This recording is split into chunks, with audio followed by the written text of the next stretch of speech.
আসলাম রান্না করে। এই যে মোরগ পোলাওটা রান্না করব। ভেজে রাখছি গোস্তটা, কড়াইতে পেঁয়াজ বসাই দিছি। ছেলেদের আবদার আজকে মোরগ পোলাও খাবে, তাই মোরগ পোলাও রান্না করার জন্য চলে আসলাম।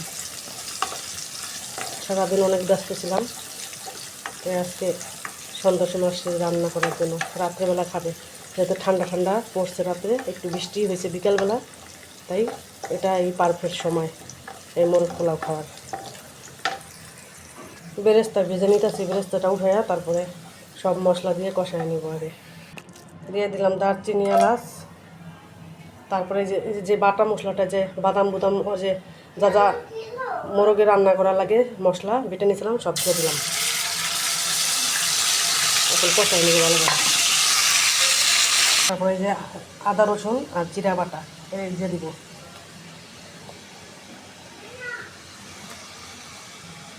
তারপরে জিরা বাটা। এখন মশলাটা ভালোভাবে কষাই নেব। তেজপাতা দিয়ে দিব, আর বাকি যে মশলাটা ছিল দিয়ে দিলাম। ধনিয়া গুঁড়া, মরিচের গুঁড়া, আর হচ্ছে তেজপাতা। মশলাটা কষে আসছে, এই যে ঘি দিয়ে দিলাম।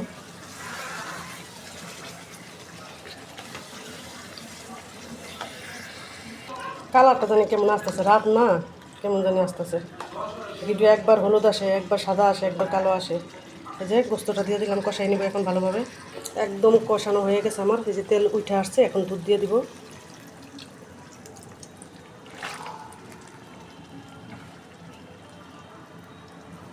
আমি কিন্তু একটু হলুদ দিইনি, কালারটা এত সুন্দর আসছে।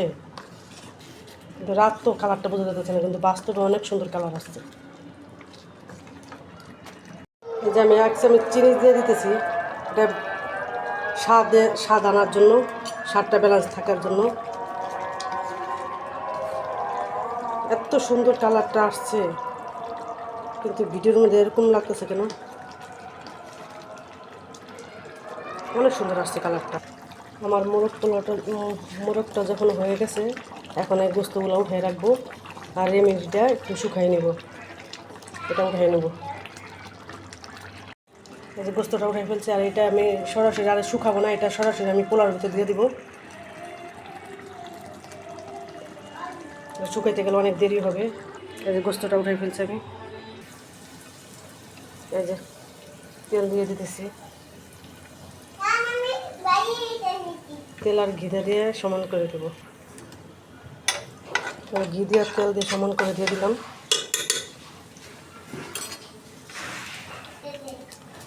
আর এখানে দারচিনি, এলাচ, জয়ত্রী, তারপর শাহি জিরা, তেজপাতা, তারপর কাঁচামরিচ সব দিয়ে দিলাম একসাথে।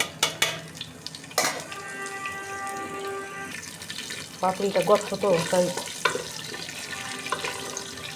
এখন আদা রসুন বাটা দিয়ে দেবো একটু। আদা রসুন বাটা একটু দিয়ে দিয়েছি।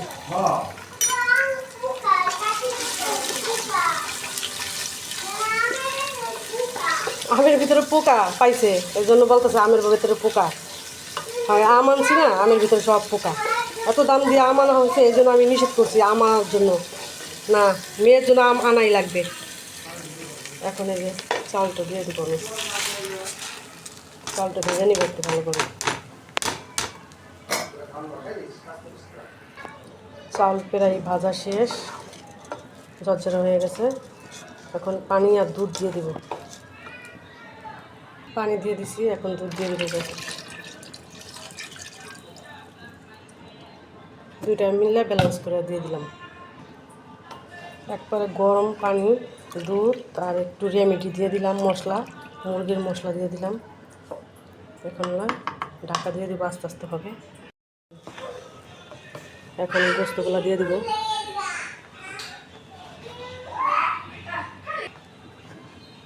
গোস্তগুলো দিয়ে দিব।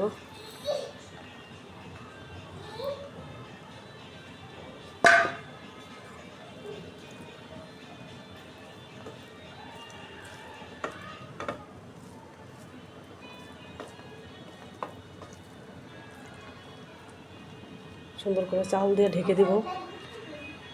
এই যে গোস্তগুলো ঢেকে দিলাম একবারে।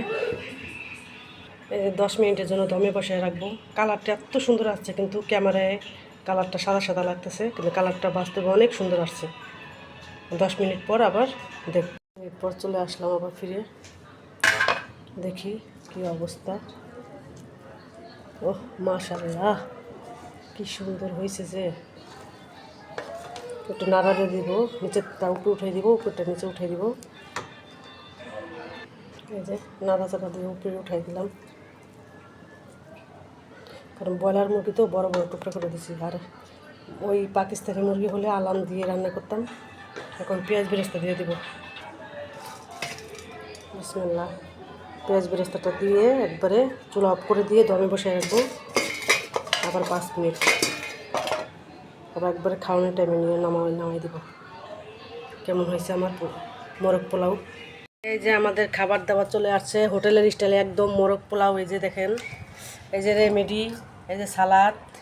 এখন আমরা খাবো, আপনারা আমাদের সাথে খাইয়েন। এই দেখেন কালারটা এরকম আসছে, হ্যাঁ, কিন্তু সামনে নিলে কালারটা সাদা লাগতেছে। এই কালারটাই পারফেক্ট কালার, কত সুন্দর কালারটা আসছে। এই যে রেমেডি দেখেন কত সুন্দর, একবার তেল, অনেক মজা হয়েছে, খাইছি আমি একটু।